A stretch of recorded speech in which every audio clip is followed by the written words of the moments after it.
Brian, disculpa, Sí, doctor. y ya, el manto hidrolipídico. ¿Qué funciones cumple este manto hidrolipídico?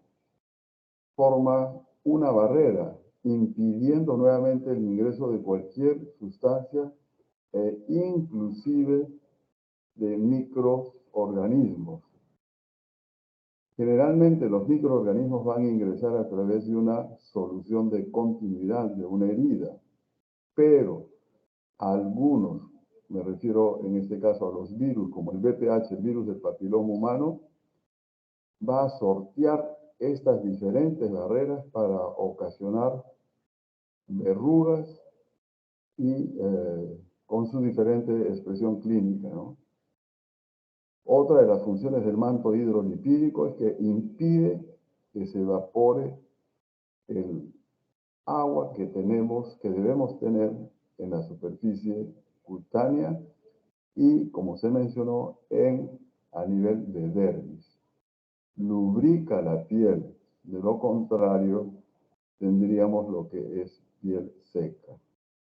Y regula la absorción, porque es a través del manto hidrolipídico, es una de las formas de cómo ingresa tratamiento tópico. Nos referimos sobre todo a cremas que pueden ser de diferente presentación, loción capilar, en pomada, en pastas, pero fundamentalmente lo más empleado son cremas. Y eso es la permeabilidad y vías de penetración. Se va a ingresar el tratamiento tópico a través de los denominados ya poros que se ha revisado. Va a ingresar también los fármacos tópicos entre corneocito y corneocito. Habíamos mencionado que existía ahí una sustancia rica en lípidos, pero estas sustancias ingresan también por esta zona, llegan a dermis, ¿no? Superficial, pero este ingreso va a ser mayor si lo aplicamos en forma continua. Y verán ustedes que generalmente se deja el tratamiento tópico mañana y noche, pero si quisiéramos la mejor respuesta es aplicando no cada hora, sino 2, 3 veces más de lo indicado. Otra de las formas de que ingrese un fármaco, es decir, las vías de penetración, es a través del mismo corneocito. Atraviesa al corneocito e ingresa. Otra de las formas es a través de los poros. Tenemos de la glándula sudorípara ecrina y de la unidad pilosebácea. La piel húmeda permite que el fármaco ingrese más rápidamente. Por supuesto que el agua lo que va a hacer es secar la piel, no nos referimos a eso. Inmediatamente después del baño, más fácilmente va a ingresar esta sustancia y va a cumplir un mejor efecto.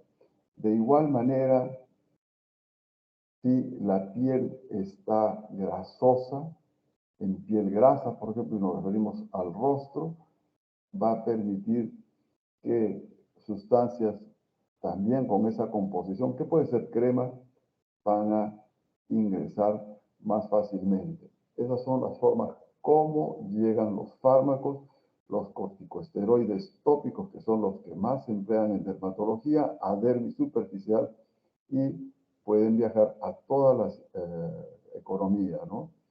Existen otras formas también que son con parches que van con aguja y que ustedes habrán visto en diferentes especialidades. Parches para el dolor, tienen unas agujas muy delgadas que después lo vamos a revisar, y la sustancia llega a dermis. Y si estas agujas, estas microagujas, estas pequeñas agujas se rompen, no ocurre nada porque son de un diámetro muy pequeño. Obviamente, esa es la cura abierta. La cura cerrada se hace con polietileno, esas bolsas de plástico, y lo que se hace es que se cierra por todo lado y permite que la sustancia, el principio activo, ingrese 100 o más veces. Es la terapia oclusiva. Es lo que se mencionaba, como una sustancia atraviesa y llega a dermis, donde ya hay vasos, y puede llegar, por supuesto, a nivel sanguíneo, ¿no? Por supuedo, el excipiente juega un rol importante, ¿no? No es lo mismo una loción que una pomada.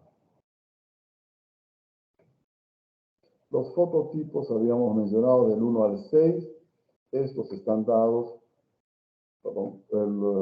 nosotros correspondemos a este fototipo 4 que en la literatura, en los papers, nos describen como de razas mediterráneas. Razas es un término que en la actualidad se considera peyorativo, se emplea el término de fenotipos, ¿no? El fototipo 1, fototipo 2 son pieles muy claras, siempre se queman y no se broncean. El fototipo 6 es el que corresponde a los afrodescendientes, ¿no? Y los tipos de pieles, hay una piel normal, esto es válido, hay una piel seca y una piel grasa. En la parte de cosméticos es donde se ayuda a que la piel tenga las características de piel normal, ¿no?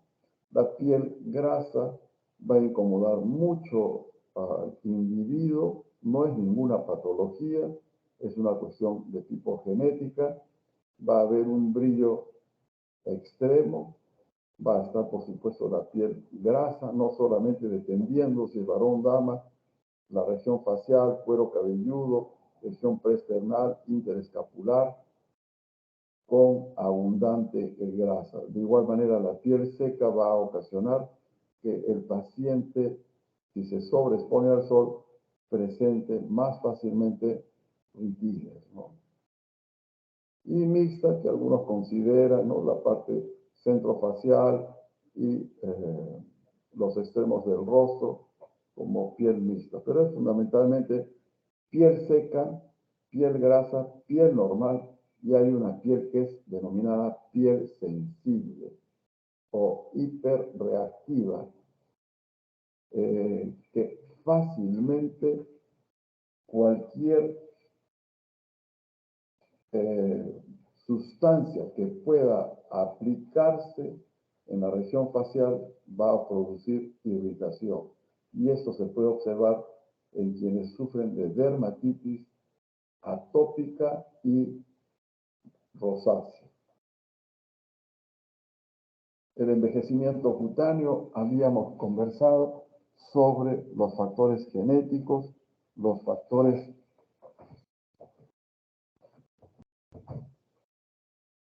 ambientales. Es fundamental el factor genético, ¿no? Las arrugas que pueden ser dinámicas, que son observadas al hablar, gesticular, y las arrugas ya per se, ¿no? Dentro de ellas, las denominadas patas de gallo, el surco nasogeniano,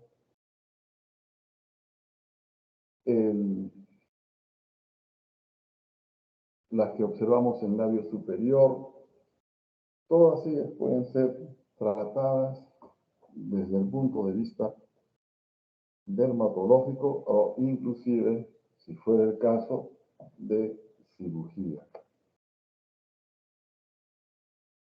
Con la senescencia lo que va a ocurrir en epidermis es que todo este epitelio va a disminuir su número de células, perdón. En dermis se va a alterar, como ya se adelantó, el colágeno. El colágeno se adelgaza. El número de fibroblastos disminuye notablemente. Y en hipodermis va a haber una disminución del panículo adiposo y con el tiempo se va a observar un descolgamiento de la piel. De igual manera, en músculos, el sistema inmune ya no existe el mismo número de células de Lange. Aumentan los mastocitos en los anexos, el cabello pierde los melanocitos, pues se va a encanecer, el vello corporal se reduce, las uñas van a presentar unas líneas transversales y se tornan muchas veces más frágiles. Muy bien.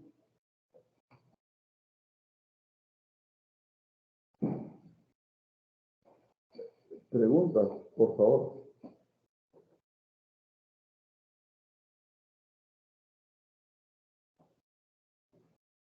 Doctor, buenas tardes, una pregunta. Sí, adelante. ¿Cuál es tu nombre, por favor? Yo soy Brian Ramírez, doctor. Brian.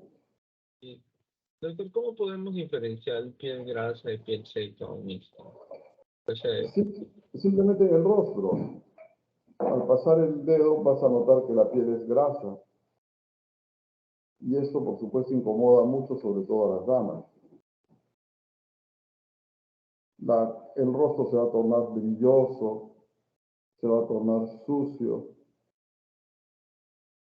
con apariencia, ¿no? De estar sucio, pero es por la cantidad elevada en referencia a la glándula sebácea a producir sebo. Todo esto se puede regular, condición que por supuesto no es fácil, ¿no? y esa parte de la piel mixta, entonces, o clínicamente, ¿cómo lo reconoceríamos? No, la piel mixta había mencionado que no existe sino piel sensible, seca y grasosa. Piel mixta ya es agregada por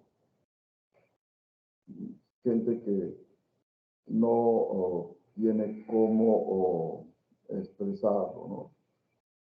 Un porcentaje, si no es la totalidad, en las regiones laterales de cara vamos a tener la piel más seca que la región central, ¿no? Aún en la piel normal. Entonces, esto de piel mixta es bastante discutido. Las glándulas sebáceas se ubican sobre todo en la región centrofacial, son más abundantes. Habíamos mencionado que en cara y en cuero cabelludo las glándulas sebáceas son más grandes que en el resto del cuerpo.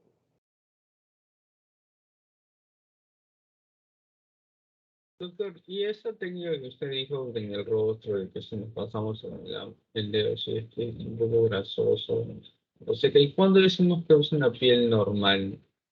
O sea, porque se podría entender, ¿no? Entre grasoso y seca, así, pero...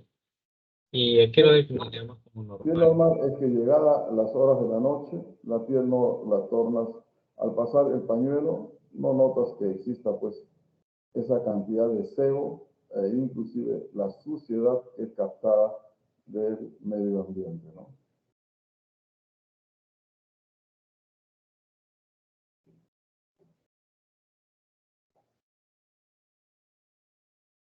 Ya, doctor. Otras participaciones, por favor.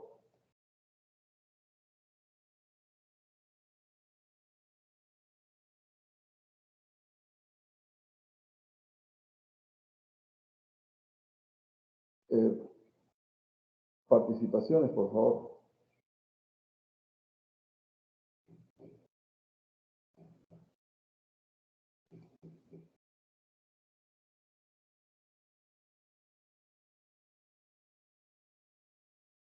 Doctor, disculpe, una pregunta.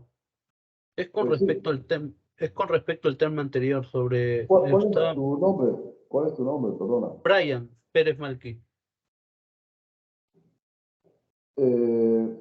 ¿Tú participaste antes también, Brian? Hace un momento. No, él es Brian Ramírez. Ah, perdón, ya. Doctor, una pregunta. En el caso de los pacientes que había mencionado, los nórdicos, los caucásicos, los que son de tez blanca y tienen poca exposición a lo que es el sol y tienen poca vitamina D, en ese caso, ¿cuál sería, por así decirlo, ¿no? Si es que ellos tienen una prolongación, por así decirlo, ¿no? Se vienen de vacaciones a los países tropicales y subtropicales, ¿no? Si es que tienen bastante exposición a lo que es el sol. Sí, ellos, mira, te cuento, acuden en forma masiva en tiempo de verano, por supuesto, a las playas de Portugal, de España y de Grecia. Esto porque son, por supuesto, lugares muy bonitos. El costo que muchas veces los tres países mencionados manejan en euro, en cambio los escandinavos, Alemania, etcétera, Alemania no, los escandinavos manejan otra moneda, van y reciben la vitamina D. No significa que el día de hoy me expongo 15 minutos, porque ese es el tiempo mínimo para obtener vitamina D, y que al día siguiente yo necesite. No, se demora días, semanas la vitamina D en nuestro organismo, ¿no? Pero ellos hacen uso, por supuesto, de vía oral de vitamina D. La vitamina D resultó ser todo un problema en los años 20. ¿Por qué?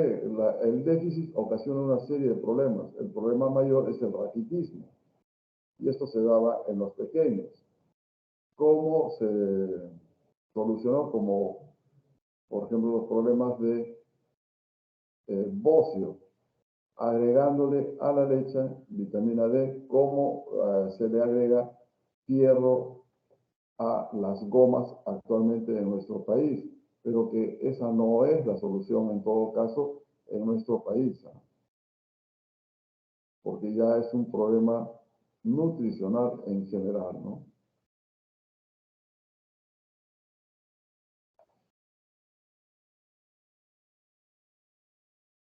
Participaciones, por favor.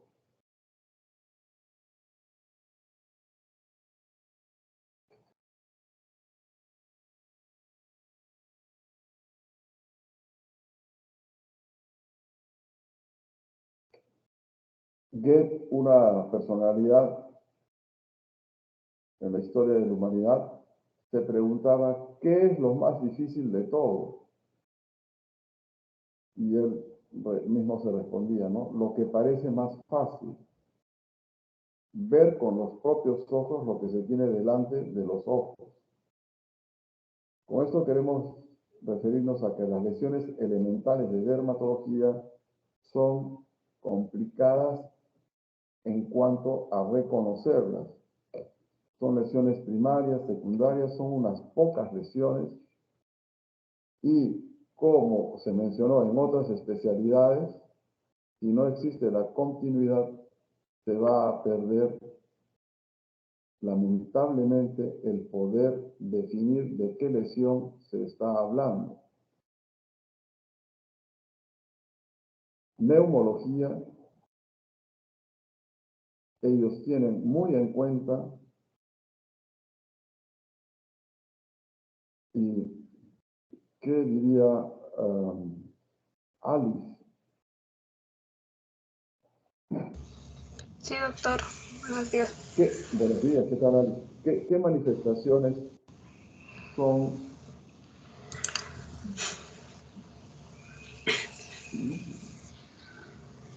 ¿qué manifestaciones son las que presentan los en neumología?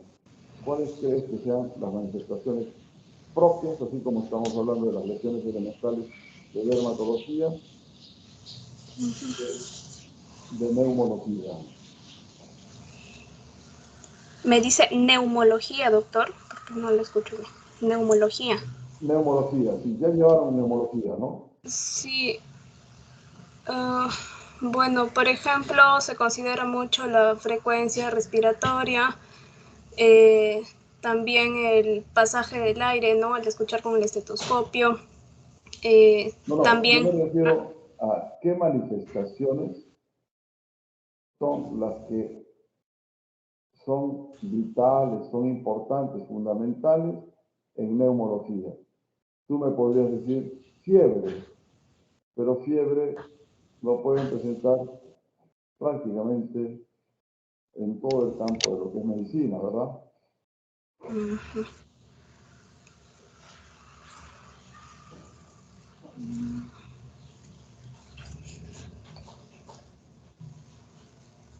Ok, Alice, no te preocupes. Son disnea. La disnea también la puede presentar cardiología, pero para ellos es fundamental, ¿no? Tos y dolor son las tres manifestaciones. Pueden presentar un síndrome o astenia, alza térmica, diarreas, etcétera, pero estas manifestaciones son las que traduce el pulmón. Se llega a observar mi pantalla, ¿verdad?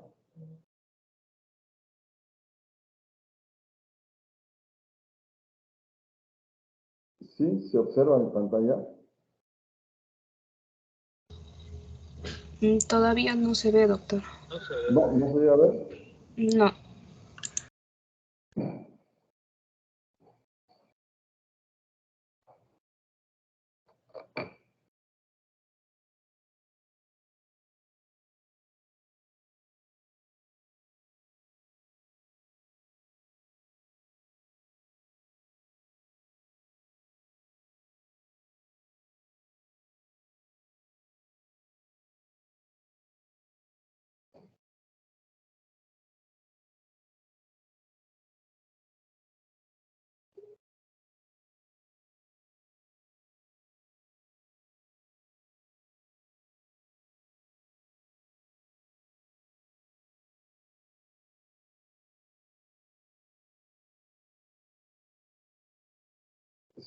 En pantalla.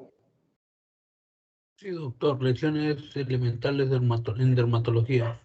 Perfecto, gracias.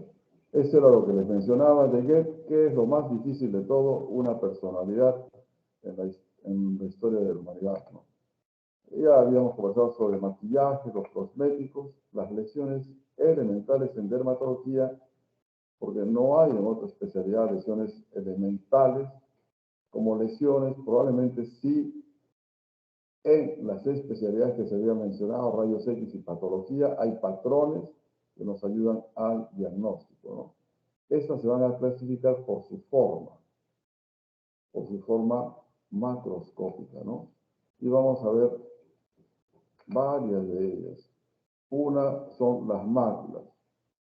Son mancha, mácula o mancha. Es lisa, no hace relieve, es circunscrita. Y de diferentes colores.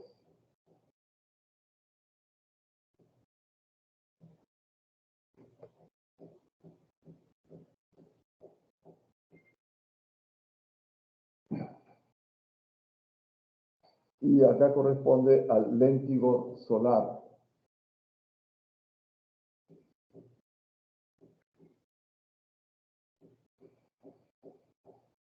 Esta lesión es sumamente frecuente y se observa justamente en esta área del globo terráqueo, en Hispanoamérica.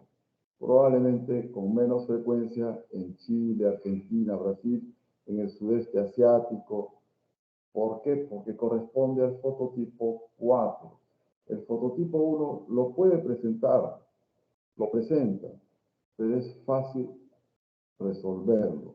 En cambio, este léntigo solar ocasionado por la sobreexposición solar es difícil resolverlo porque ha habido una disrupción, como se mencionó, de la membrana basal y el pigmento, la melanina, ha caído a dermis superficial y ha sido fagocitado. El tratamiento debe ser no con láser terapia, peeling, dermoabrasión, sino a través con despigmentantes a la cabeza con hidroquinona. Y a diferencia de quienes presentan fototipo 1, 2 y probablemente 3, fácilmente desaparecen de presentarlo con el electrobisturí o con los métodos antes mencionados. Son muy frecuentes, es como un mecanismo de defensa que tiene la piel de hiperpigmentarse, ¿no? Otro ejemplo de mácula es el vitíligo, que puede ser segmentario, como en este caso, un 1% de la población del mundo padece de vitíligo, y el vitíligo no segmentario, que es el que con mayor frecuencia se presenta. Otra lesión es la pityriasis versicolor porque presentan lesiones hipocrómicas, hipercrómicas, sobre todo a nivel de tronco, es causado por el Pityrosporum ovale o Malassezia furfur. No es un cuadro contagioso, sobre todo se presenta en algunos pacientes con problemas de inmunosupresión, hace presencia de esta espora Malassezia furfur y a través del ácido acelaico que producen, despigmentan el área. El tratamiento muchas veces resulta un poco complicado por cuanto la presencia de la inmunosupresión. Malassezia furfur se cultiva en aceite de oliva. Tiene una gran preferencia por las zonas con mayor producción de sebo, como son las mencionadas. Un ejemplo de mácula, la pityriasis versicolor. Otro ejemplo de mácula es la mancha mongólica azul, que se presenta característicamente en la región sacrolumbar, pero vemos todas las áreas en forma bilateral en este pequeño. No es sino un nervio.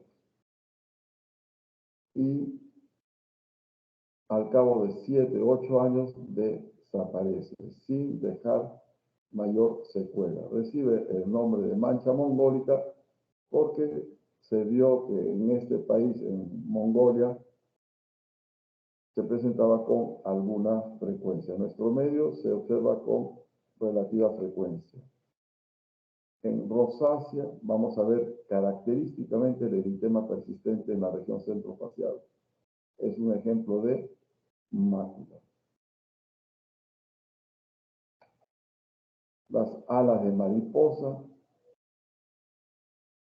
este eritema malar característico en el lupus eritematoso sistémico, una de las primeras manifestaciones por sensibilidad a la radiación ultravioleta, ¿no? La pápula ya es una lesión elevada que debe ser menor, esto es para cuestiones académicas, de 1 centímetro de diámetro. Pápulas en la vasculitis leucocitoplástica o leucocitoplástica, las dos formas son válidas, que a simple vista parecen máculas, pero son lesiones elevadas correspondiendo a pápulas.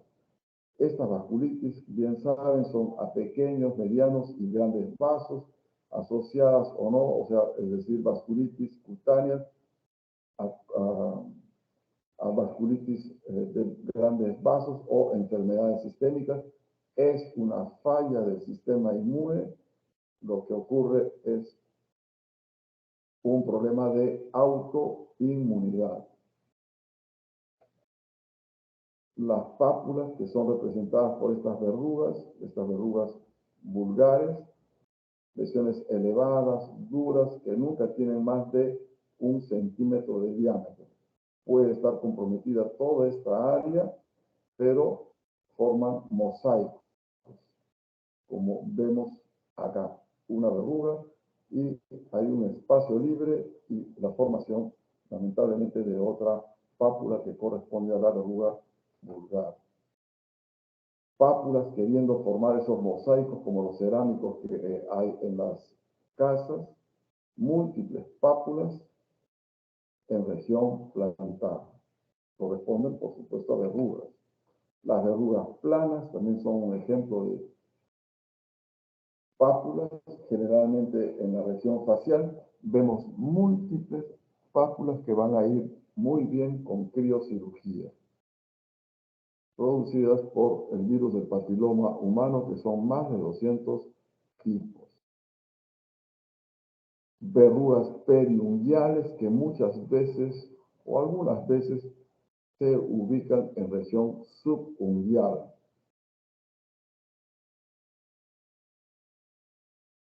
Teniendo cuidado de no producir necrosis de la falange, ¿no?, en el tratamiento que se establezca. La enfermedad de HEC, vemos pápulas en mucosas, en este caso en cavidad oral, múltiples pápulas. El virus del papiloma humano, bien saben, tiene tipos agresivos que son causantes o son causa del cáncer espinocelular en cavidad oral, en región anal, en pene y en cuello uterino. Ya se ha determinado que la causa del cáncer de cuello uterino y que es el primero o uno de los primeros cánceres que se observan en la dama, ¿no? Vemos acá condiloma acuminado, estas pápulas de color marrón circunscritas. Este virus del PPH es un virus ADN y que ocasiona en este momento la enfermedad o infección, como se le llama, de transmisión sexual más frecuente. Se puede adquirir por vía sexual, por vía vertical de madre a hijo, por contacto con la mucosa cervical durante el parto, ¿no?, por vía transplacentaria y menos frecuente por vía horizontal durante la infancia. En genitales femeninos vemos estas pápulas en labio menor y corresponde a condiloma acuminado y una gran cantidad de excrescencias de pápulas que corresponden al condiloma acuminado en vulva, ¿no? Otros pacientes, pápulas, múltiples pápulas que pueden recibir tratamiento con podofilina, con electrocirugía, con láser terapia, teniendo en cuenta el costo, y son los virus no agresivos. Y quiero referirme a un cuadro especial, la papilomatosis laringea. Esto ocurre cuando la gestante tiene condiloma acuminado, el parto es eutóxico y el virus del papiloma humano se ubica a nivel de cuerdas vocales, ocasionando este cuadro de papilomatosis laringea. Se va a manifestar cuando al momento de hablar el pequeño lo realice con disfonía. Y este problema de disfonía lo va a resolver por la ubicación el otorrinolaringólogo. Pero ¿qué ocurre con estas lesiones? que son lamentablemente recidivantes y muchas veces son sometidos a una segunda cirugía con mucho cuidado para no dañar las cuerdas vocales e inclusive a una tercera intervención quirúrgica, con tendencia a persistir y a los 8 años más o menos de edad se transforma en carcinoma espinocelular. Múltiples nevus que corresponden a pápulas, nevus melanocíticos, ¿no? De esto hay que tener cuidado cuando encontremos pacientes con esta cantidad de nevus. Es referencia para tener en cuenta la posibilidad de que pueda desarrollar melanoma maligno. Es un factor de riesgo. Para esto tenemos la dermatoscopía, también conocida como dermoscopía, ¿no? No es otra cosa que un microscopio de superficie amplificada como el que emplean los oftalmólogos, la lámpara de Milura. Y vemos que existen diferentes modelos, esto existe desde la década del 80 y por supuesto han ido mejorando inclusive con fotografía para luego ser mejor visualizados en un monitor, ¿no? Se emplean en múltiples lesiones de piel, sobre todo en la sospecha de cáncer, como en el que vemos acá, la dermatoscopía en el melanoma maligno. Un melanoma in situ en la dermatoscopía y en la histopatología.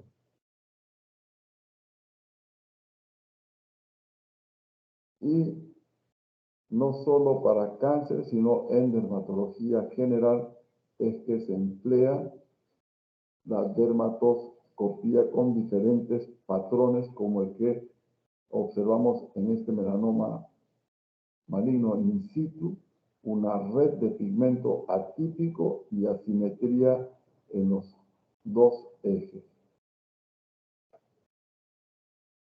Los hallazgos que podemos encontrar en el melanoma maligno, la simetría en dos ejes, miren el porcentaje, la asociación de colores, la falta de pigmento. La dermatoscopía en melanoma maligno, la preservación de estructuras dermatoscópicas después de que la pieza ha permanecido 24 horas inmersa en formol, permite que el patólogo utilice la dermatoscopía ex vivo, ya no cuando el paciente tiene la lesión, sino en el frasco de formol, no de formaldehído, sino de formol, como una herramienta para el dermatopatólogo que incrementa la certeza diagnóstica al brindar la oportunidad de evaluar toda la superficie de la lesión e identificar áreas o estructuras de riesgo que permiten dirigir el corte con el micrótomo, ¿no? Un dermatoscopio, la lesión y cómo se observa esta lesión pigmentada. Otro ejemplo de lesión primaria son los nódulos. Los nódulos, un ejemplo clásico es el eritema nodoso. Llegan a tener 1 a 4 centímetros de diámetro. El eritema nodoso se presentan de rodilla hacia abajo, tienen un pródromo bastante característico con manifestaciones generales que son muy evidentes: malestar general, astenia, alza térmica. Estas lesiones, más que verlas, se palpan y corresponden a múltiples cuadros, acompañan a múltiples cuadros. No se ulceran, y de tratarse y no tener la causa, porque pueden corresponder también a enfermedades infecciosas por virus, bacterias u hongos, la administración de antiinflamatorios no esteroideos en un corto tiempo el paciente se restablece, ¿no? El eritema nodoso como ejemplo de lesión nodular. Las vesículas son menores de 5 milímetros en niños y menores de 10 milímetros en adultos. En la imagen observamos el herpes simple, lesión que es agrupada en forma herpetiforme y que corresponde al herpes simple tipo 1 o tipo 2. Una lesión característica, el herpes labial de vesícula. El herpes puede presentarse como un cuadro de prima infección en alrededor del 20 o 30% de todos los pacientes que puedan presentar herpes, como gingivoestomatitis, balanopostitis o vulvovaginitis, que son cuadros bastante tóxicos. O después, es decir, no presentar este cuadro sino de inicio a nivel de labios o genitales, masculinos o femeninos, y si presentaron este cuadro de prima infección, ya no vuelven a presentar lesiones en cavidad oral, sino alrededor de boca. El tratamiento es tópico con sustancias astringentes, como puede ser la solución de Buró. Es un cuadro, una enfermedad fotoagravada. En el varón vemos las vesículas agrupadas en forma herpetiforme. Es también una infección de transmisión sexual. En dama vemos las vesículas agrupadas en forma herpetiforme. El herpes zóster es otra de las manifestaciones que cursan con vesícula y no es otra cosa que la reactivación de una infección latente de varicela en los ganglios sensitivos, ¿no? En este caso por otro virus de la familia Herpes viridae, el varicela zoster, y que cursan en el dermatomo correspondiente. Pero acá observamos y hemos puesto como ejemplo el herpes zóster diseminado, cuando existen más de 20 vesículas fuera del dermatoma que debe comprometer. Y esto se observa en los pacientes inmunodeprimidos, sobre todo en los pacientes VIH-Sida. En los pacientes con neoplasias está referida en la literatura, pero la verdad que no lo es con frecuencia. Sí, por supuesto, en desnutrición e inmunosupresión por drogas. Ampollas cuando son de tamaño mayor de 1 centímetro, la erupción varioliforme o variceliforme de Kaposi, o también denominado eczema herpético, que es la diseminación del virus del herpes simple tipo 1 en pacientes atópicos. Observamos cómo se disemina. Es un cuadro grave, como ejemplo de ampolla. La bula, en este caso, son ya lesiones mucho más grandes y en la lámina vemos que ha sido originado por quemadura, por presentar enuresis nocturna, muchas veces la costumbre de sentarlos en un ladrillo caliente. La pústula, es decir, el compromiso elevado, circunscrito, menor de 1 centímetro y que contiene secreción purulenta. Un ejemplo es la foliculitis de la barba. El tratamiento es con antimicrobianos por vía sistémica y el no rasurado, ¿no? La roncha o abón es característica de esta lesión.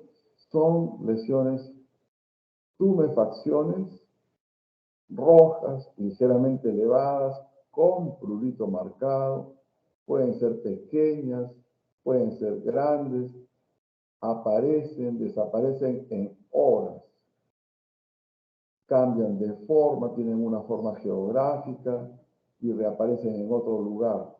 Es un ejemplo de lo que es urticaria, que es el resultado de la liberación de histamina, bradicinina, leucotrieno 4, prostaglandina D2 y otras sustancias vasoactivas derivadas de los mastocitos y basófilos, que por supuesto se encuentran en dermis.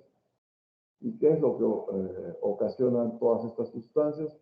Extravasación del plasma hacia el dermis. Y esto genera, por supuesto, edema. Y a su vez, un prurito intenso. Fundamentalmente es la liberación de histamina para la formación de roncha o abón. Las lesiones malignas, tenemos este ejemplo. La lesión maligna, podemos hablar de tamaño, de forma, de localización, pero la característica del tumor maligno es que lamentablemente siempre está en crecimiento. En estas láminas vemos al queratoacantoma, que es característico en las personas mayores, en las regiones expuestas y por la sobreexposición solar, tienen la forma de un cráter.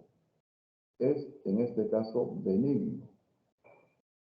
El mejor o la recomendación del tratamiento es la exéresis. La exéresis, sobre todo, teniendo presente el retiro profundo para evitar la recidiva del queratoacantoma. El carcinoma vasocelular, vemos acá esta tumoración, este bulto, que podemos hablar de exofítico y endofítico. Al ser exofítico, como el que observamos, tiene un mejor pronóstico. El mejor tratamiento es el quirúrgico, como en la mayoría de los cánceres, con los bordes de seguridad, tanto en profundidad como en el contorno.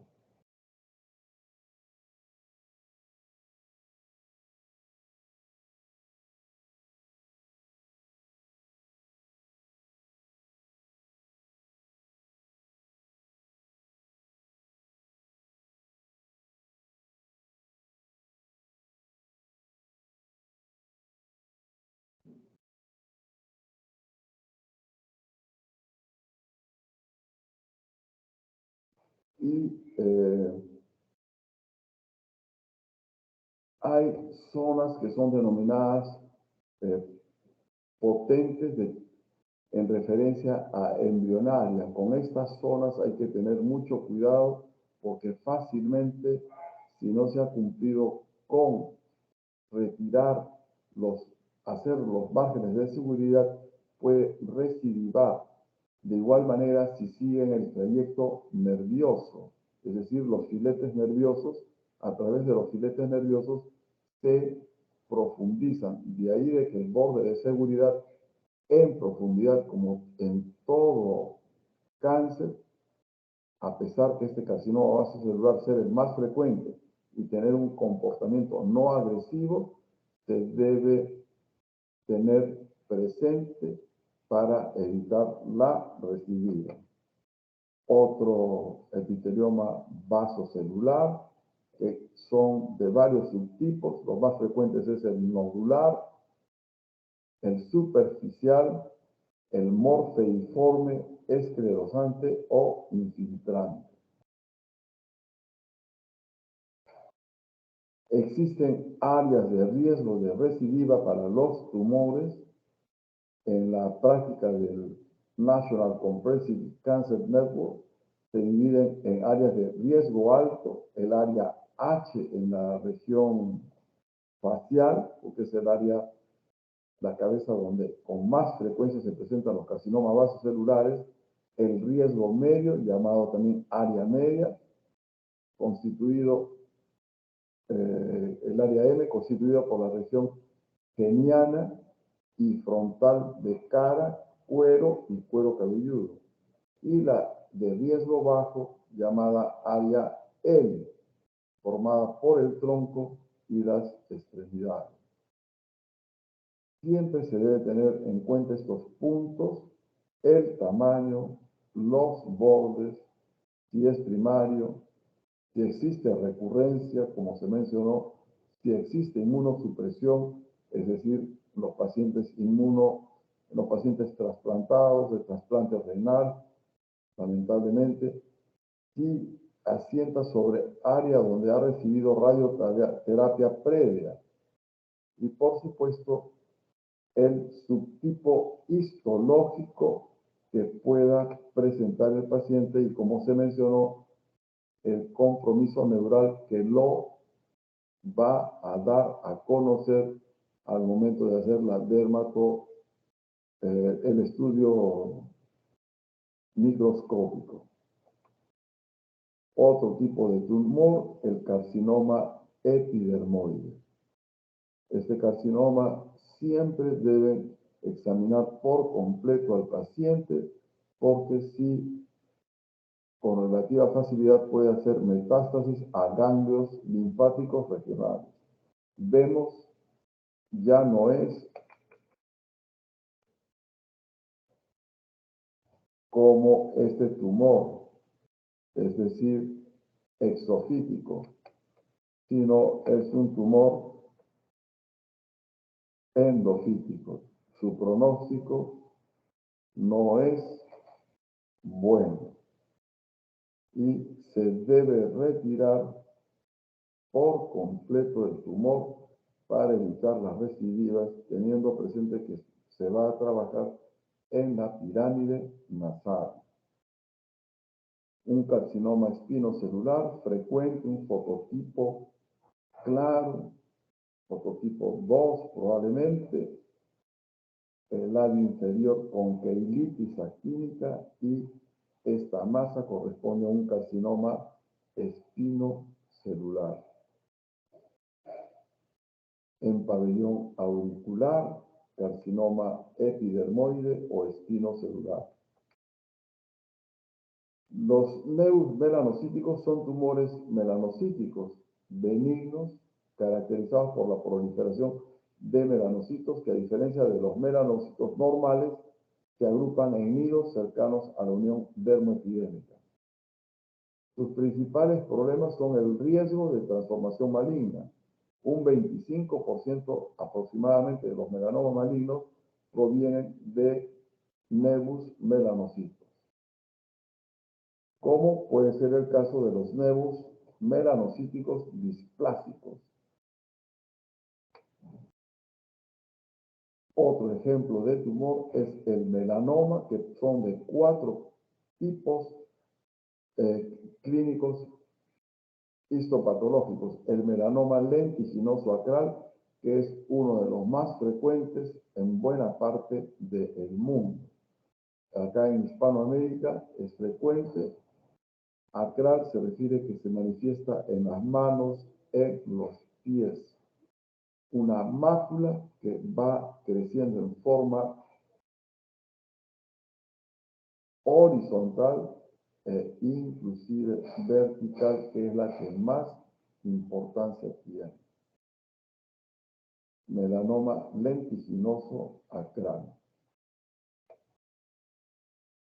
Un melanoma lentiginoso acral es una masa plantar ulcerada que ya lo hace de mal pronóstico, con intensa pigmentación, ¿no? Y una metástasis en tránsito.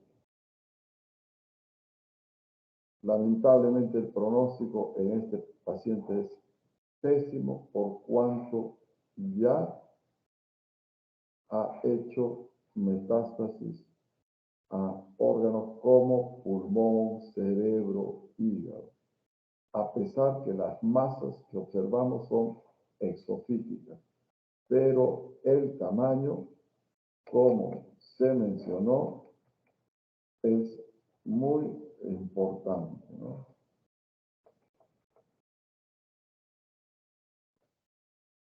Otro tipo de melanoma de extensión superficial. El ABCDEF es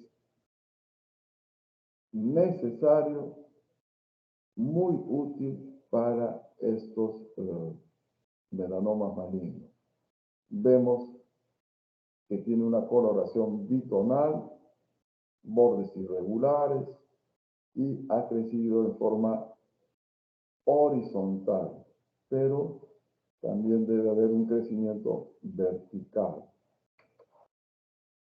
De extensión superficial, esta es otra forma, el melanoma léntigo maligno, que sobre todo se presenta en Europa, pero que en nuestro medio también se observa. Aparece en la región facial, primero como lesión premaligna que dura a veces 6, 7 años para luego invadir dermis. Melanoma léntigo maligno como léntigo solar habíamos revisado, que es otro cuadro, ¿no? Melanoma maligno nodular es otra de las formas. Melanoma maligno nodular nos hace sospechar este eritema, ya tiene un color que es bitonal. En uñas, el melanoma maligno también se puede presentar con el signo de Hutchinson.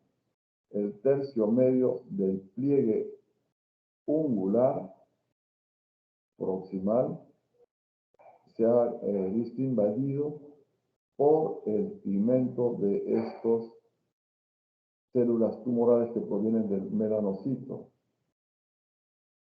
localizado en la matriz. El tercio medio del pliegue ungular proximal, ¿no? La uña ha cambiado su aspecto y fundamentalmente el color. También existe otra forma, el melanoma amelanótico, que lo podemos confundir con el granuloma piógeno, que es solo un problema en el cual existe angiogénesis, ocasionada generalmente por cuestiones mecánicas, pero confundimos porque no le acompaña el color. Es exofítico, pero es un tumor agresivo, el melanoma maligno. Otro ejemplo de tumor en piel son la micosis fungoide, que es un linfoma no Hodgkin. No es frecuente, dentro de ellos la micosis fungoide es el más frecuente, ¿no?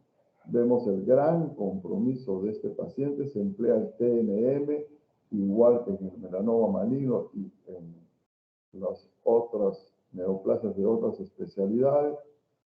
Vemos que lamentablemente el pronóstico es malo. Micosis fungoide, la lámina no nos ayuda mucho. Lesiones premalignas, solo como recuerdo, la keilitis actínica, queratosis actínicas, enfermedad de Bowen, eritroplasia de Keira, leucoplasia de mucosas, sobre todo de cavidad oral, oroqueratosis. Keilitis actínica, vimos a un paciente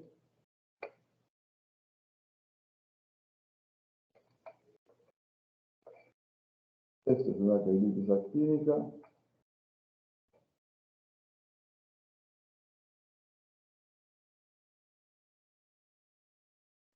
Y pasamos a las lesiones elementales, pero secundarias. consecuencia de las primarias. La costra es una formación sólida, seca, temporal, de color roja puede ser, pero generalmente oscura. Y es consecuencia de un líquido, sea este exudado, pus o sangre, que luego se va a secar y va a formar esta lesión sólida. Vemos en estos pacientes con necrosis epidérmica tóxica, costras en labios y en diferentes áreas del rostro. En labios, la formación de costras, en los mismos pacientes con necrólisis o necrosis epidérmico tóxica. En esporotricosis, una placa eritematoviolacea con superficie erosiva y costra. Una costra traumática que se puede decostrar. Es decir, la pregunta sería, ante estas costras, ¿qué es lo que debemos hacer? Administrar tratamiento por vía sistémica oral, parenteral, por supuesto, dependiendo de cada cuadro. Acá va muy bien el yoduro de potasio, acá va muy bien diferentes fármacos como corticosteroides, sistémicos parenterales, inclusive se puede utilizar terapia biológica en este traumatismo. Acá el decostrado, estas lesiones van a servir como si estuvieran cubiertas con gasa. Y en el rostro 3 días deben permanecer. ¿Por qué? Porque de lo contrario, y 7 días fuera del rostro, la lesión se va a profundizar, va a permitir que gérmenes aumenten en cantidad, es decir, en número y en grupos. Entonces, ese tiempo es el que debe más o menos permanecer. En este caso, se puede emplear vaselina. La vaselina va a jalar agua y va a romper esta estructura que después de 3, 5, 7 días se va a desprender y va a permitir la reposición, la regeneración de piel. Obviamente acompañado de un antimicrobiano sistémico por vía oral. Acá de igual manera, pero acompañado del tratamiento ya mencionado. Y sí debemos tener mucho cuidado por el área, por la localización, porque el decostrado, la limpieza, puede ser quirúrgica o no quirúrgica. Muchas veces en estos pacientes, porque este es solo un área que observamos en la necrosis epidérmico tóxica, puede ser toda la superficie cutánea, por eso es que es mayor del 30% de compromiso, se puede hacer y se debe hacer en sala de operaciones. Las escamas es una acumulación de láminas de queratina que provienen, por supuesto, del estratocorneo por un apuro en el recambio epidérmico, y el ejemplo clásico es la psoriasis vulgar, que nos va a dar el signo de la vela o el signo de la bujía, como lo llaman los amigos argentinos. Se va a raspar una vez, 2 veces, 3 veces y va a presentar escamas. Probablemente ya a la tercera vez se van a ver los puntos rojos que son característicos de la psoriasis.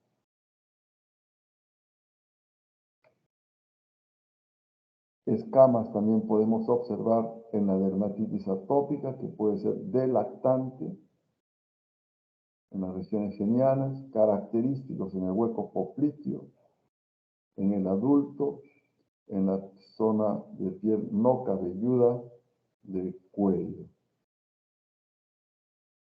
En el eczema numular, que generalmente está acompañando a la dermatitis atópica, numular porque tiene la forma de una moneda redondeada, una placa elevada, eritematosa, con pápulas y escamas.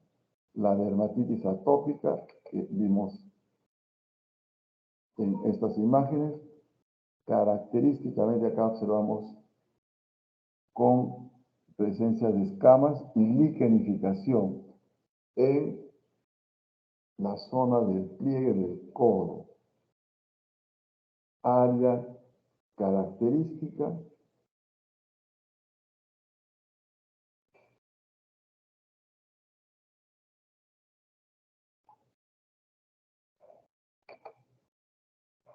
las fisuras se va a presentar en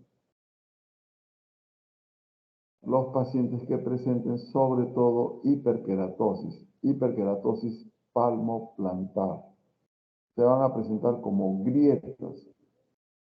La hiperkeratosis palmoplantar no es otra cosa que, como vemos, el engrosamiento de estas áreas. Un porcentaje alto corresponde a problemas heredofamiliares y un porcentaje a otras patologías que pueden ser psoriasis palmoplantar, atinia pedis hiperkeratósica, por ejemplo.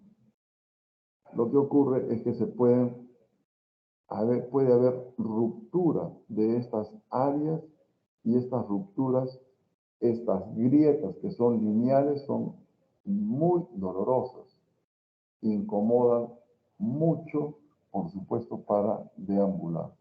El tratamiento correspondiente, y van a ir muy bien generalmente con un retinoide sistémico por vía oral como la acitretina. Otra lesión secundaria es la erosión. Es consecuencia de una ampolla o vesícula. Se ha roto el techo de la lesión y ha quedado esta lesión denudada. Acá lo observamos en el pénfigo seborreico. Erosión, una lesión húmeda, denudada, sensible. Una exulceración, que lo podemos observar en aftas menores, y este término proviene del griego, ¿no? Y significa quemadura, por cuanto el paciente cursa con esta exulceración, es muy dolorosa, sobre todo cuando está localizada en el área que corresponde para poder hablar y comer. Generalmente se ubica en cavidad oral y no en genital, ¿no?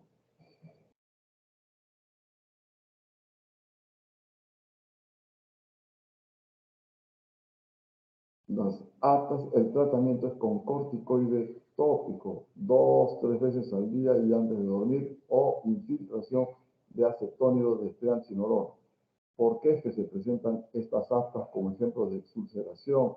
Se presentan fundamentalmente en pacientes que están sometidos a estrés.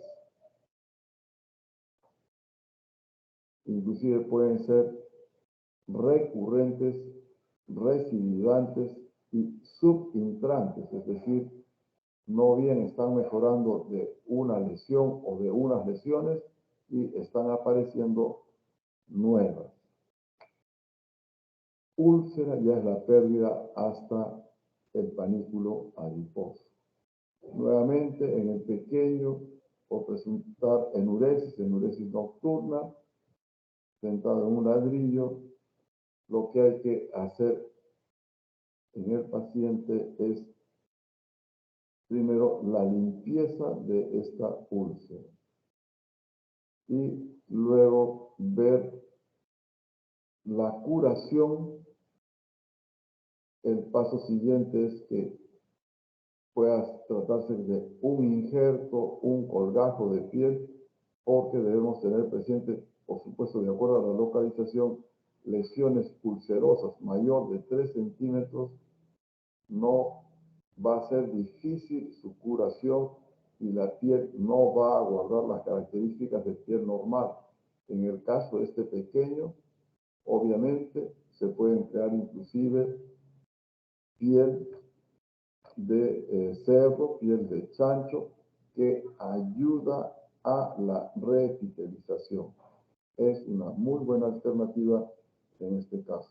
Una vez retirado toda esta sustancia que acompaña a la úlcera, ¿no? Ese tejido fibrinoide. La escara, que es un tejido muerto y que puede llegar inclusive a comprometer tejido óseo en los pacientes denominados encamados, ¿no? Y esto es por cuanto no ha habido una perfusión adecuada. Como son pacientes que guardan cama por largos periodos, se debe movilizar. Al dormir nosotros nos movemos aproximadamente 70 veces. Entonces en estos pacientes hay que movilizarlo cada 2 horas para evitar la formación de estas escaras, este tejido necrótico, ese tejido muerto. En un primer momento habrá que hacer la limpieza quirúrgica de esta escara para luego determinar el tratamiento quirúrgico que se pueda llevar a cabo, evaluándolo, por supuesto, previamente al paciente. Fístulas es la comunicación entre dos cavidades, pero en piel se puede observar no las fístulas de región anal, sino en la fístula sacrococcígea o quiste pilonidal. Se presenta en los adolescentes y con una secreción permanente en la región mencionada. Vemos acá que se está haciendo la exploración y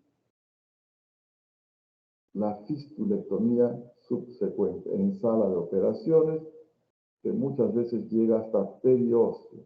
El retiro debe ser completo, por supuesto, para evitar la recidiva, lo cual resultaría todo un problema.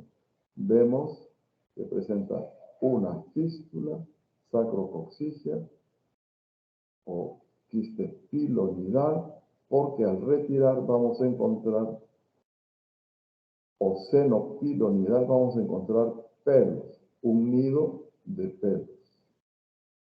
Muchos todavía piensan que la etiología se debe a que se presenta en adolescentes con abundante vello. Acá está afeitado en sala de operaciones y que el mismo vello se ha introducido. Eso es discutible. Muchas veces se acompaña de acné, formando la tetrada de oclusión folicular. La esclerosis, habíamos mencionado la esclerodermia, un polo de la esclerosis sistémica que tiene diferentes manifestaciones en la piel. El compromiso es a nivel de dermis del colágeno. Y existe una proliferación de colágeno, pero de una conformación inadecuada. Y por supuesto se va a acompañar de infiltración celular inflamatoria, ¿no? Existen varias formas. Característicamente no vamos a poder plegar la piel. Este es uno de los tipos de la esclerodermia, el cupé de sable o golpe de sable.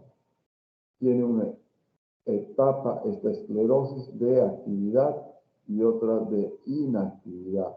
De actividad guarda un color blanco marfil para luego de muchos años, 5 años, 7 años, el fibroblasto queda, entre comillas, tranquilo y se torna, pasa a su etapa de tranquilidad, de inactividad. La depresión se puede resolver con subincisión, cortando este tejido fibroso por debajo y colocando sustancia de relleno.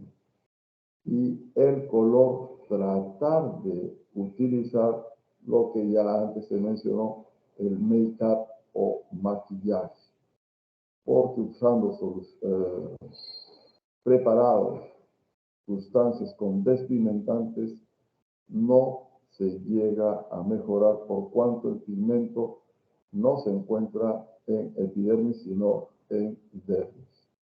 La escoriación es el compromiso secundario al rascado, y esto lo observamos en la enfermedad renal crónica o en la insuficiencia renal crónica, lamentablemente. Es el denominado prurito urémico, que es el ejemplo de escoriación. Este prurito urémico, a la fecha, existen diversas hipótesis, como el aumento de la paratormona, aumento de histamina, la cirrosis. Vemos las huellas de uña, que no son sino escoriaciones, producidas por el prurito.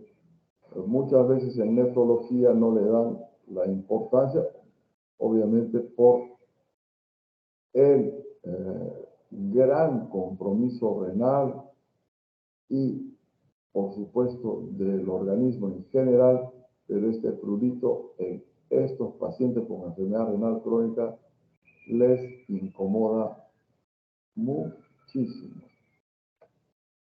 La atrofia es otra lesión secundaria. ¿Qué ha ocurrido en la atrofia o qué ocurre? Hay una disminución del espesor de la piel, tanto de epidermis como de dermis e inclusive de hipodermis. En el caso presentamos, muchas veces puede presentarse una atrofia por la infiltración con acetonio de triamcinolona. Vemos máculas hipocrómicas, la presencia de vasos que están circulando por dermis superficial y una disminución del espesor. Se ha deprimido esa área. Todo esto, si no se prosigue, va a mejorar solo, es decir, es transitorio en este caso, y se va a mejorar y volver a la normalidad. Hay que tener mucho cuidado en la infiltración con la cantidad que se pueda infiltrar. Debe ser, por supuesto, la correcta, ¿no? La acetonio de triamcinolona es utilizada por reumatólogos, traumatólogos, por diferentes especialidades. Otra manifestación secundaria es la liquenificación. Esta imagen es del libro, corresponde a la dermatitis atópica en el hueco popliteo. Hay un aumento del cuadriculado de la piel y producida por el rascado. Pasamos la mano, vamos a observar, vamos a sentir un engrosamiento y endurecimiento de la piel. Característicamente en el pliegue de codos y en el hueco popliteo, en la dermatitis de contacto, atópica del adulto. La placa es el conjunto de varias pápulas. Vemos esta placa donde han confluido pápulas, eritema y escamas, y que corresponde a la psoriasis vulgar, que es el 95% o más de la forma clínica de presentación de la psoriasis, más o menos compromete al 3% de la población en el mundo.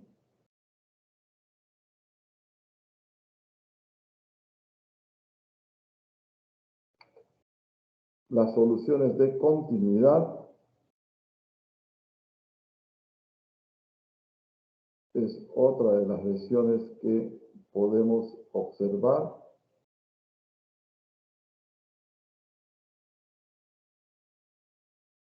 Significa la pérdida de continuidad, por supuesto, y esta expresión de solución de continuidad se utiliza en muchos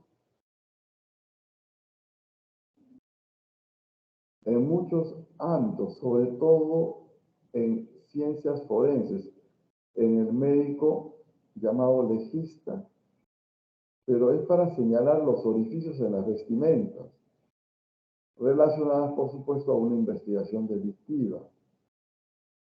Si revisamos en el DRAE, desde el año 1899, es una interrupción o falta de continuidad. En Le Robert Dictionnaire Historique se señala como expresión solución de continuité desde el año 1314 los franceses, ¿no? Para definir esta solución de continuidad.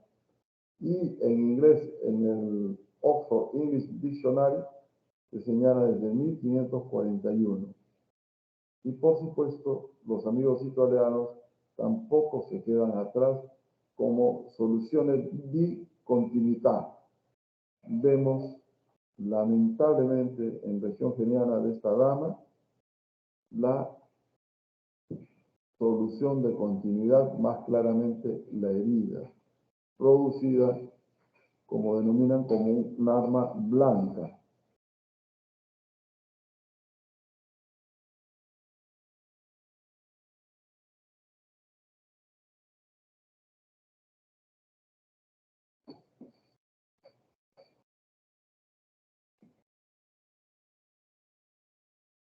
Y vemos otra solución de continuidad. Todo esto va a depender de cómo, en este caso, pues el paciente sea suturado, ¿no? Se ha empleado en este otro paciente en la región frontal sutura, un material de sutura grueso. Vemos un famoso jugador de fútbol que en pleno partido de fútbol sufre esta herida en la región frontal. La cicatriz es el estado final y definitivo de la reparación que el organismo efectúa en una herida, sea esta quirúrgica, accidental o producida por alguna afección. El tejido que se forma es tejido conjuntivo, pero ya no tiene las características normales. Pasa a ser un tejido fibroso. Y estas lesiones pueden ser atróficas, hipertróficas o queloides. Observamos en este paciente que por la uña, es decir, producido por que ha sido objeto de arañones,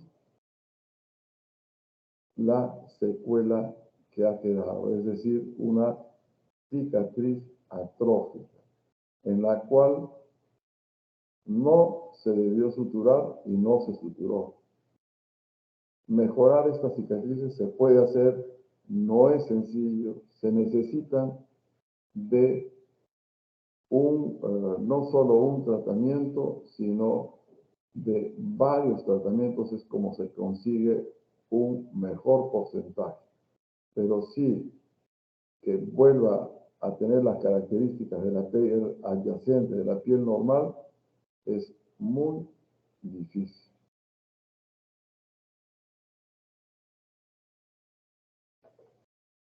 Las cicatrices quirúrgicas en una dermolipectomía, una mastopexia, Con el resultado final va a haber siempre una cicatriz no marcada, no grosera, pero va a haber con mastopecia, como se mencionó, pero el complejo areola-pezón ayuda mucho a, entre comillas, a esconder la incisión que se realizó, ¿no? En la blefaroplastia también queda bastante bien, piel noble, y que es ayudado, por supuesto, por la apertura ocular, porque no se va a poder observar. Las que se producen en el acné, por ejemplo, atróficas, existe pues un nuevo tejido conectivo que es insuficiente, se ha desorganizado epidermis y dermis, ¿no? La cicatriz hipertrófica por un exceso de colágeno, pero que es tejido fibroso. Se puede infiltrar, mejoran con acetónido de triamcinolona. Se pueden emplear otras sustancias como vamos a ver en otra sesión de clase, pero es la que más se emplea y que da buen resultado, ¿no? Pero no se va a llegar a la piel vecina y piel normal. En diferentes áreas, en la región del cuello y la cicatriz queloide, ¿no? En este caso vemos un bulto secundario al piercing. Son lesiones formadas por crecimiento exagerado del tejido cicatricial, ¿no? Y que se van fuera del borde de la lesión. Esta tumoración tiene el tamaño pues de una pata. Existen zonas de peligro y eso debemos estar siempre atentos para hacer queloide. El escote, la B del pecho, la región deltoidea, la parte superior de la espalda y el lóbulo de las orejas. No esta área, pero por supuesto va a depender de otras características. Y muchas veces estas cicatrices queloides pueden generar alteraciones funcionales, limitando la movilidad cuando se localizan sobre las superficies articulares. Es decir, la cicatriz queloide puede ser una cicatriz además retráctil, impidiendo el buen funcionamiento, por ejemplo, a nivel del pliegue de codo, con una discapacidad funcional. Otras cicatrices queloides, esta dama tenía un quiste sebáceo pequeño, un plástico, le hace una pequeña incisión, las primeras semanas queda literalmente una raya. Pasa un poco más de tiempo y empieza a crecer, que va a durar años, 5, 7 años, para luego pasar a una fase inactiva. Otro paciente, en pecho, múltiples lesiones producidas por acné, cicatriz queloide, que por supuesto de alguna manera son disimuladas por la presencia del vello. Cuando ya ha pasado el tiempo y se tornan inactivas, son llamadas cicatrices maduras, cicatrices queloides maduras, en la cual el tratamiento quirúrgico va a ir muy bien por cuanto ya no va a haber estímulo sobre el fibroblasto, ¿no? Y acá tenemos sobre la cicatriz más o menos denominada normal, hipertrófica y queloide, ¿no? El queloide siempre va más allá de los márgenes, crece en forma progresiva, como se mencionó, es más frecuente en fototipos, a pesar que acá está en razas, es tomado de Baker, 5 y 6. hay un daño en el mecanismo de apoptosis y, como se mencionó, los corticoides, el acetonio de triamcinolona, y también se puede utilizar solo o en combinación con otras lesiones de silicona, pero este es en un inicio. Una vez formado la cicatriz queloide, la silicona, sea en gel o en parches, no va a dar ningún resultado.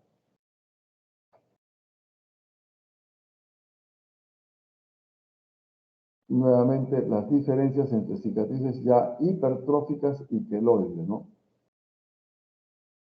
Generalmente la hipertrófica aparece en forma rápida, el queloide aparece meses después del acto quirúrgico. La extensión va más allá de la herida quirúrgica, la cicatriz queloide. El tamaño no guarda relación con la herida que se hizo, como mostramos en el piercing, porque acá ya solo tenía, llamemos así entre comillas, un huequito. Es frecuente la localización de cicatriz hipertrófica en áreas de pliegues cutáneos, como el abdomen, axila.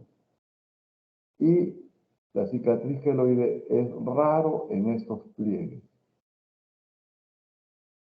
La remisión es espontánea, con algunas frecuencias se puede ver en la cicatriz hipertrófica, en la queloide no va a ocurrir. El tratamiento quirúrgico va bastante bien en queloide. Esto es discutible, ¿no? Pero tratar de reparar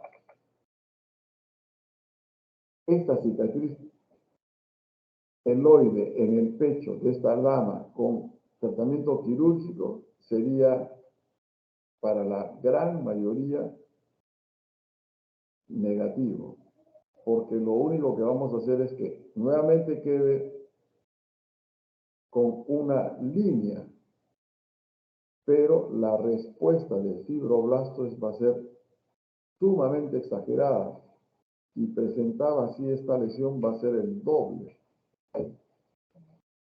Va a ser el doble del tamaño de lo que presenta en este momento.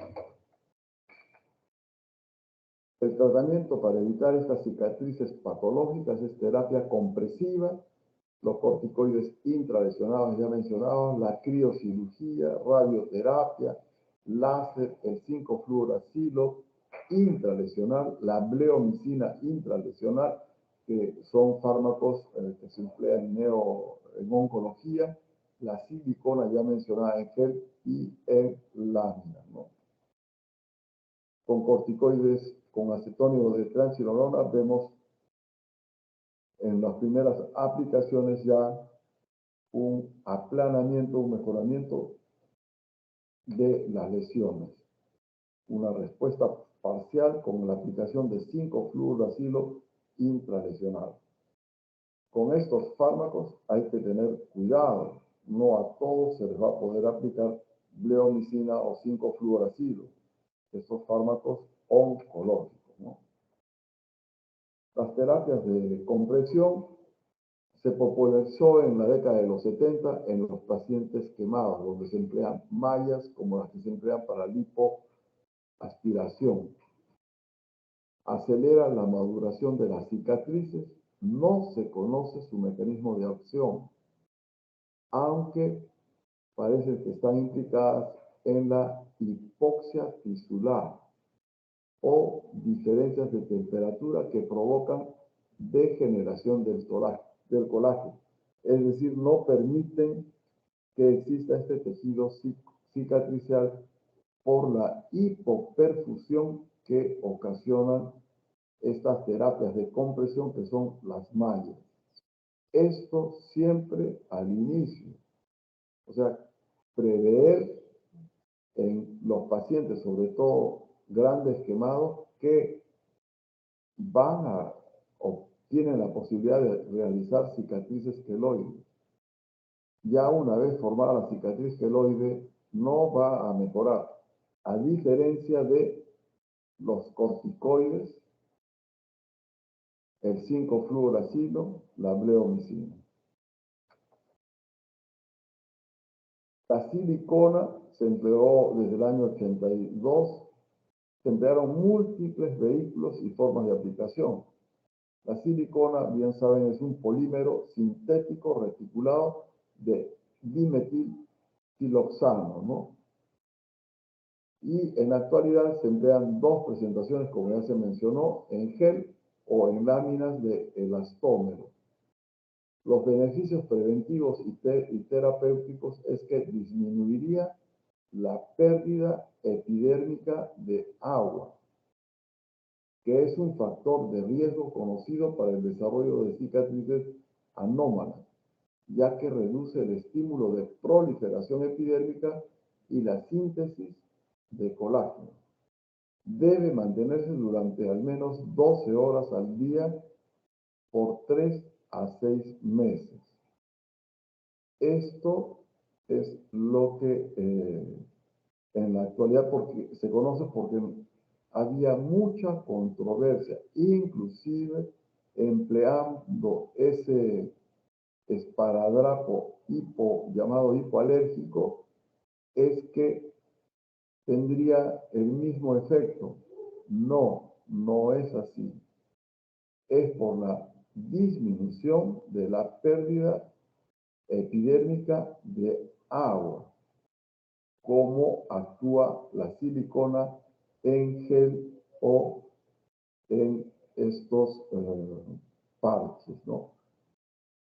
Es un poco costoso, ¿no? Silicona en gel, la corrección de una cicatriz después de una tiroidectomía, que no es sino una cicatriz un tanto hipertrófica. 2 veces al día y vemos que ha cursado con buena evolución. Nuevamente silicona en gel, 2 veces al día y vemos que hay una mejoría, ¿no? Pero no es sino solo una cicatriz postraumática y que no llega a tener las características de la piel normal.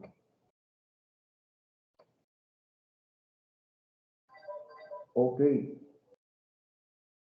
Preguntas, por favor.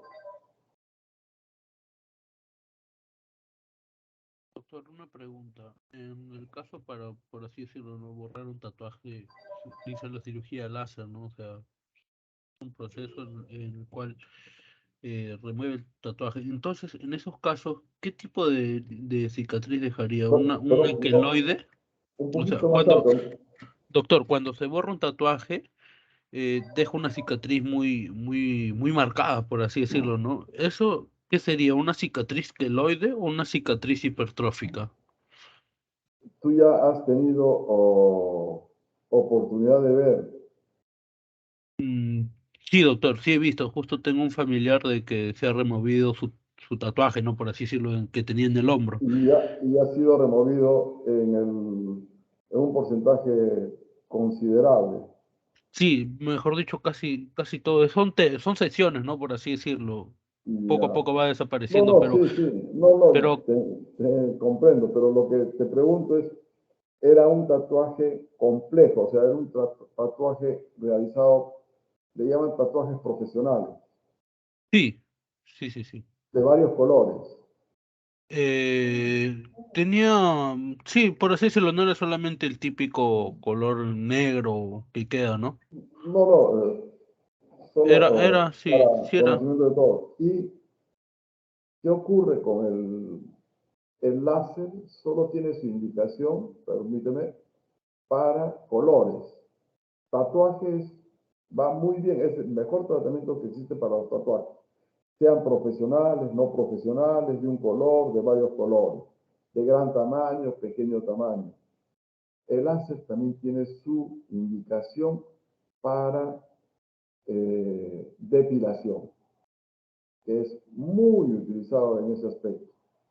Otra de sus indicaciones precisas es para cuando existen malformaciones arteriovenosas o, es otro tema, o hemangiomas de localización especial que no permitan al pequeño,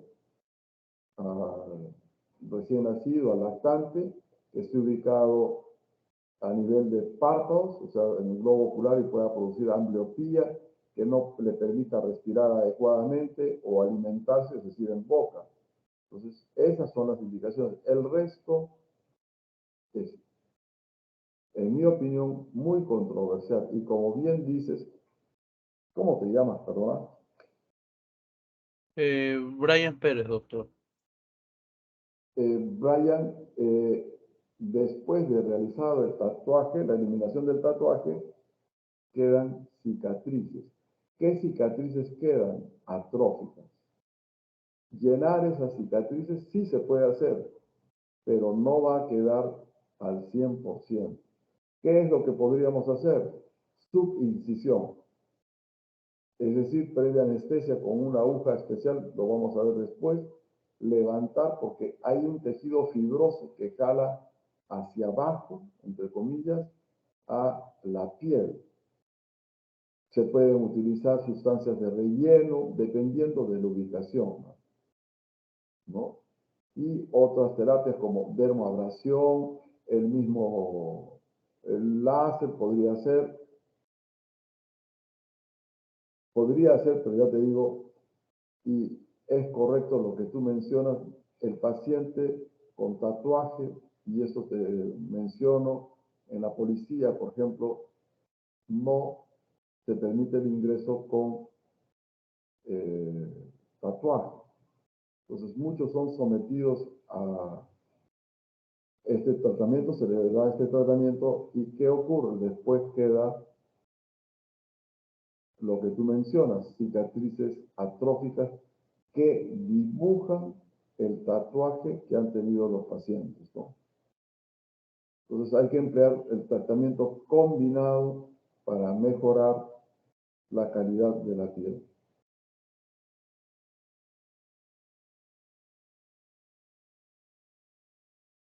Ok, doctor, muchas gracias. Okay. Yo pensaba que era un tipo de cicatriz, primero Es pensaba que era un queloide, ¿no? Pero luego, viendo la clase, ¿no? Más parecía lo que era una cicatriz hipertrófica. Pero como sí, por el gran tamaño, no sé, estaba dudando. Por eso era mi pregunta, ¿no? En caso de ese sometimiento, ¿no? Que se ha borrado el tatuaje, ¿qué tipo de cicatriz quedaría post lo que es el láser, ¿no? Y la remoción del tatuaje?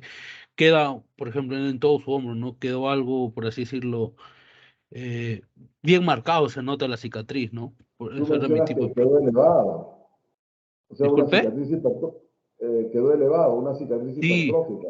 una cicatriz hipertrófica quedó. Generalmente queda atrófica, va a depender pues del tipo de láser, el tiempo en que se le aplica, o sea, cuántos segundos, la, los nanómetros que contenga el láser, pero también debo mencionarte que muchos piensan que en el caso del retiro de tatuajes por láser es indoloro.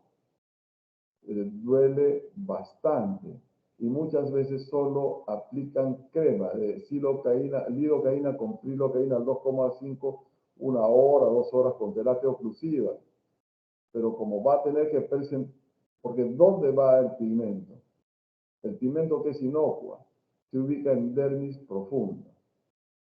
Por eso es que ya no se emplean en las damas el tatuaje o el dermo el procedimiento para hacer tatuaje en cejas en borde de labios y ha sido reemplazado por el micro, en castellano micro needling, el macro needling. Pero generalmente lo que dejan es atrófica, se hunde la piel y es doloroso. El paciente termina en y después con mucho dolor. La zona termina con gran eritema que le produce una sensación, un dolor urente, quemante enorme y que muchas veces no es tenido en consideración, ¿no? Sí, doctor, justo mi primo se quejaba, ¿no? De lo que era el dolor, ¿no? Exacto. Le salieron como ampollas inclusive y Claro, es que ahí se reventaban y eso, ¿no? ya Y no sé, supongo que le habrán hecho un método tal vez que no, no era el adecuado. no tiene que llegar a ese extremo, lamentablemente, ¿no? No puede formar ampollas, porque ya estás eh, eh, tratando el tatuaje en forma excesiva, sea en tiempo o en la cantidad de nanómetros, como te digo, que le estás aplicando, ¿no? Es decir, te estás pasando de 800, de 1000 eh, cantidades que le quieres administrar. Sí, doctor. Bueno, eso sería mi duda, ¿no? Un poco como que Muy me bien. confundí, ¿no? O sea, qué tipo de cicatrización quedó, pero ya todo claro, ¿no? Y al respecto del tratamiento igual, doctor. Medio, Eh, medio confuso lo que pasó. sí. Participaciones, por favor. Doctor, una consulta. Justo ahí está poniendo el tema de este tratamiento para evitar cicatrices patológicas. Dígame, pero una vez que ya se formó la cicatriz, ya no hay manera de cómo disminuir el grado de cicatrización que tuvo el paciente. ¿Te refieres a la cicatriz quirúrgica o cicatrices en general? Bueno, más que nada creo que la quirúrgica, doctor. Eh, Acá yo les he mostrado,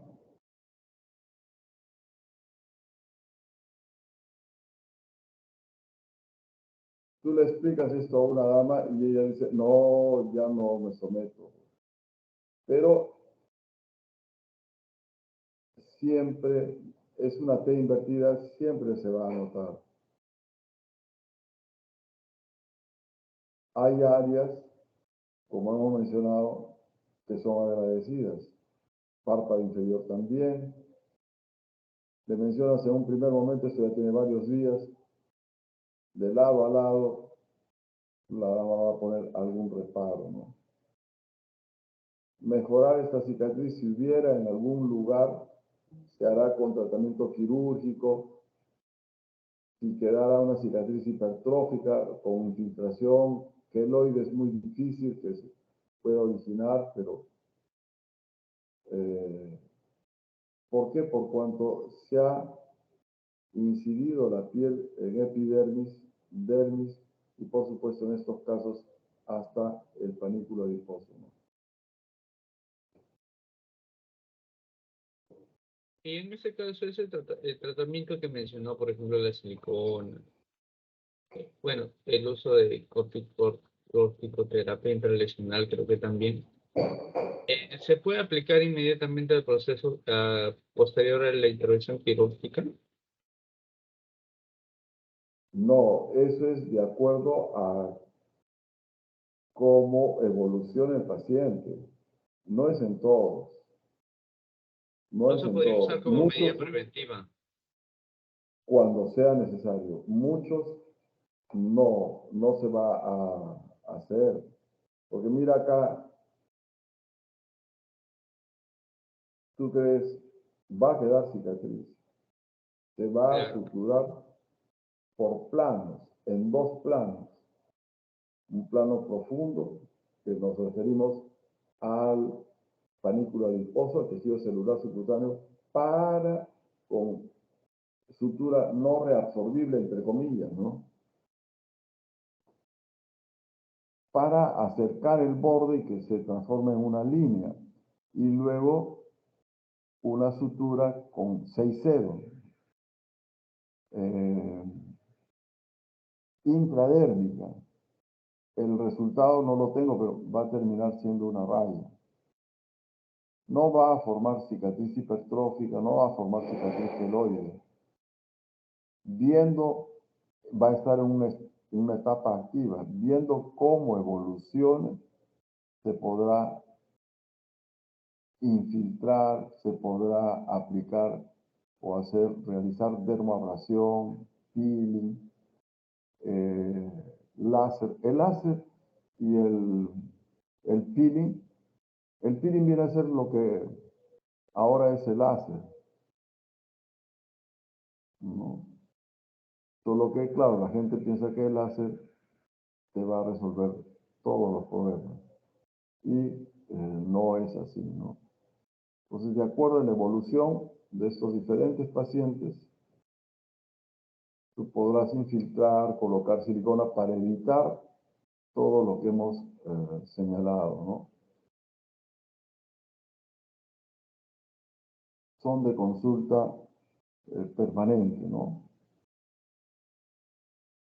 Doctor, creo que más que nada mi pregunta es por la parte estética, ¿no? Porque a veces muchas personas, por ejemplo, esa imagen que tiene, esa lesión está netamente en la parte del rostro, ¿no? Entonces, bueno, pienso yo, uno como paciente, en todo caso, evitaría, ¿no? De que en un futuro quizás se pueda desarrollar una cicatriz de tipo patológica. En ese caso, como usted menciona, igualmente se tiene que esperar cómo evoluciona. No es, Claro, de hecho, en manos expertas, en manos con conocimiento, va a quedar bien la cicatriz, pero de todas maneras va a quedar la cicatriz o la marca. Mejorar esa pasará un tiempo y tú podrás actuar, porque no va a formar ni hipertrófica ni queloide, porque lo está haciendo un plástico.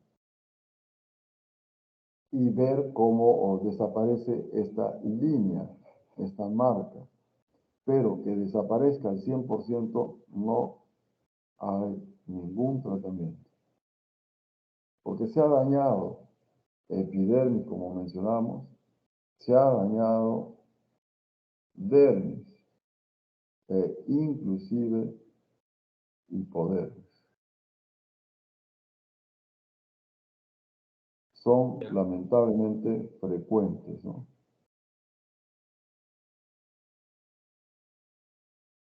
O estas cicatrices, ¿cómo las mejoramos? Sí, se puede mejorar, pero ves claramente que la epidermis se ha alterado, está delgada, ya no tiene la misma cantidad de queratinocitos. La depresión lo puedes llenar con, primero, subincisión y luego una sustancia de relleno. La va a levantar porque está deprimida. El color se puede mejorar sola o con un tratamiento tópico. Y va a haber una mejoría, pero no vayamos, y eso hay que explicarle, por supuesto, al paciente, que va a quedar como esta zona. Acá probablemente hubo vello, ya no va a volver a haber vello, que es lo de menos en todo caso, ¿no? ¿Por qué? Porque la la lesión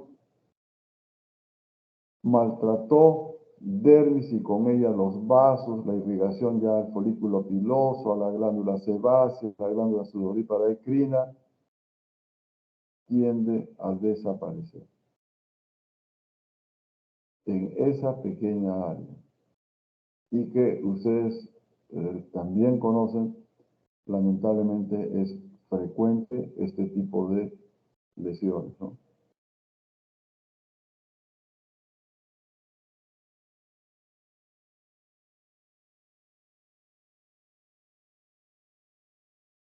Muy bien, participaciones.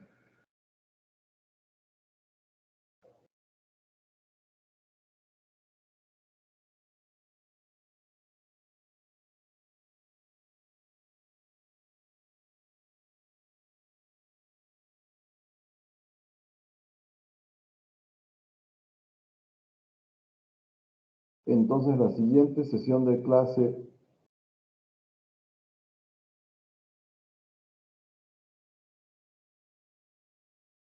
miren, ustedes mencionaban a 10:30 teoría, pero como ven, yo les trato de hacer todo como si fuera teoría y práctica.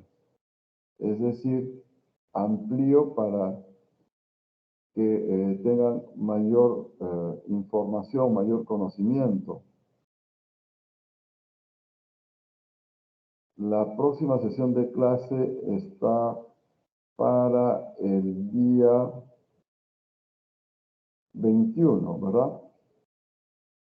El miércoles 21 a las 9 de la mañana. Sí, Brian. doctor. Sí, enfermedades ampollares de la piel. Sí, inclusive podemos conversar sobre micosis superficiales, sobre todos los aspectos que ustedes crean necesarios. Esto es con la finalidad de que el proceso aprendizaje-enseñanza se lleve de la mejor manera.